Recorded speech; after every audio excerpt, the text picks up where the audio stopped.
Terima kasih saudara, Anda masih bersama kami di Kompas Sulsel bersama saya Hendra Bakti. Kita ikuti informasi selanjutnya. Saudara, pasca eksekusi ruko di Pasar Grosir Butung, Makassar, aktivitas jual beli kembali normal. Para pedagang yang sebelumnya menutup toko kini mulai kembali beraktivitas.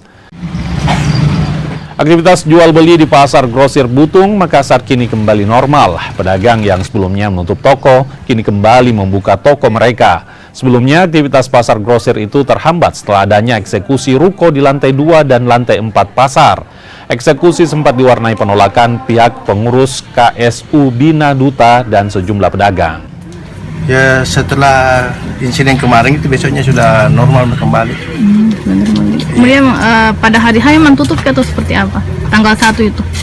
Tutup ya, karena akses jalan masuk ke sini ya tutup polisi itu kemarin. Iya. Pas hari kejadian itu ada langganan yang mengeluh atau bagaimana? Saya enggak buka Kak memang karena khawatir nanti kenapa toh.